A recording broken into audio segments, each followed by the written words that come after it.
Okay, Joe. First of all, I want to start by congratulating you for being inducted into the California Wrestling Hall of Fame. Congratulations. Thank you, Alan. I have a few questions I want to ask you about your career. First, what individual had the greatest impact on your wrestling? Or individuals? I'm reaching back 78 years. And I would have to say it was my guardian angel, who was an old country doctor, that actually saved my life. But as far as fast forward, when I was just a kid in grammar school, it'd be Argentine Rocca. I used to go down to the Oakland, Lake Merritt in Oakland when they had professional wrestling. And as a little kid, I was the punching bag for all the bullies in school. So I'd go to the wrestling match and I said, someday I'll be up there. Anyway, Argentine Rocca, who was a professional wrestler at that time. And it was a little bit cleaner in those days too than that stuff they call wrestling today. What was who was your wrestling idol? Did you have one? You know, no. I really don't have any idols, and I don't hero worship because, like politicians, they can disappoint you. But the man that's dearest to my heart is Dr. Alan Northrop. Oh, yeah. And the people that don't know that man's story, he was laying in bed dying when he was in his early 20s of spinal meningitis, I think. And he was studying to be a veterinarian. And his veterinarian buddy said, we're going to shoot you up with Novocaine. I want you to come down, stop that swimming.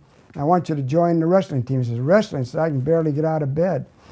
Anyway, Doc Northrop and I had a close relationship for years. And he would say, Joe, I could hear the cartilage cracking in my body without any pain because of the Novocaine. I don't want to say morphine, but they had access to all the drugs. And so I would say that seeing that old man out there year after year, he was 8-time national champion. A lot of people don't realize that either. And that man was told he was going to die, but when he got into wrestling, all that changed. And that man still went down into the steam room and the hot room and the shower room. And the Olympic Club had a bathtub that piped ocean water up to the Olympic Club for salt baths. And Doc would be down there for an hour before he went upstairs just to work out. And he still won national tournaments, even at that guy's old age. He had a $1,000 bet with his son, Ben Northrop. You beat me, son.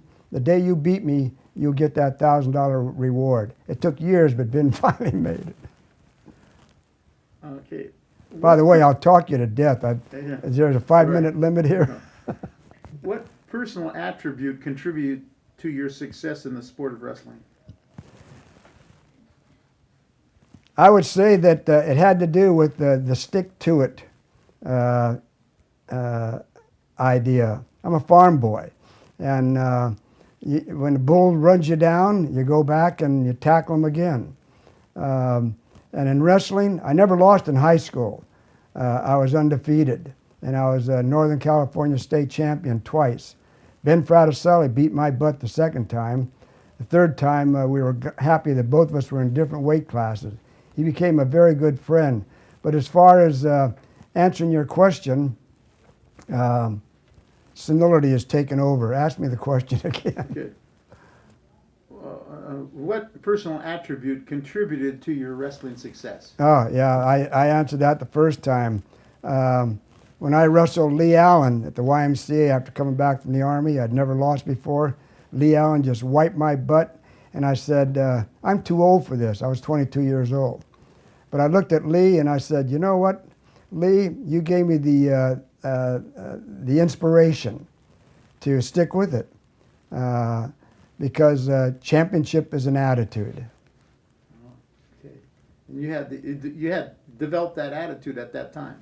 I still got it today, and I can still kick butt. All right. I'm a little bit slower, but I'm quicker with the hand.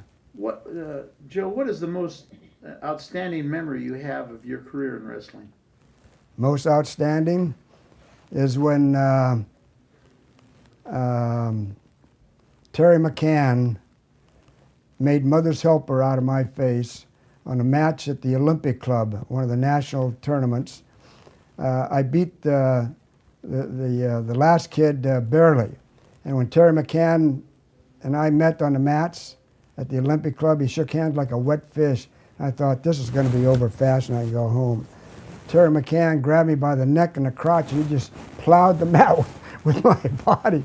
He couldn't pin me, which frustrated Terry. But Terry was probably one of the most profound, best wrestlers in the world. He was Olympic champion in '56, if I remember right. Wow, okay. I didn't know that at the time, but I didn't give a damn what your record was. I was out there like a gladiator to draw some blood and go home. Throughout your wrestling career, what is the single most memorable match or event? I think you just answered that. That was Terry Okay. McCann. What made you get involved in the sport of wrestling? Actually, I was checking all the girls in high school. They were really cute. And an old friend of mine who got into wrestling said, Joe, let's try out for sports. I said, why? He said, all the football players and the big guys, they get the good-looking girls. I said, oh, okay. So he dragged me around to Mickey Sanfilippo. Terrible wrestler, but a good baseball player. And he says, football, I says, get real, Mickey. The damn cowboy weighs more than the two of us put together. And baseball didn't excite me that much because I wasn't that big, you know, to hit a home run. And when he said basketball, I said, the two of us on our shoulders can't really even reach the hoop. I said, well, let's try out for wrestling. And that's when I met Harold Bervin, a man with a smile like yours. You could melt the ice caps on the polars. But he had something behind that smile that said, you mess with me and you'll go out of here on a stretcher dead. Okay. Anyway, he was my coach in high school. Joe, if you had it to do over again, start your career over again, is there anything that you would change? Nothing. Okay, in ending, what would you like people to remember about you? That I'm a huggy bear, real easygoing boy. I remember my old farm days. But behind my smile, I'd kill any SOB that touched you, your kids, or your cat and dog. All right, Joe. True Very story, by good. the way. Very good. One Joe. last comment. I had a boss, many bosses, and this one boss, you know, I retired as a Teamster, truck driver, and the story came back about me, and my boss says, Joe Gomes, yeah, he works for me. What about him? He says, that guy, you know, I was a shop steward. That's a go-between management and the workers. And this one boss of mine said, Joe, that damn guy, I hate his guts, but I trust him with my children. Oh, wow. Terrific. Joe, again, I want to congratulate you for being inducted into the California Wrestling Hall of Fame. Thank you. This is my pleasure, believe me.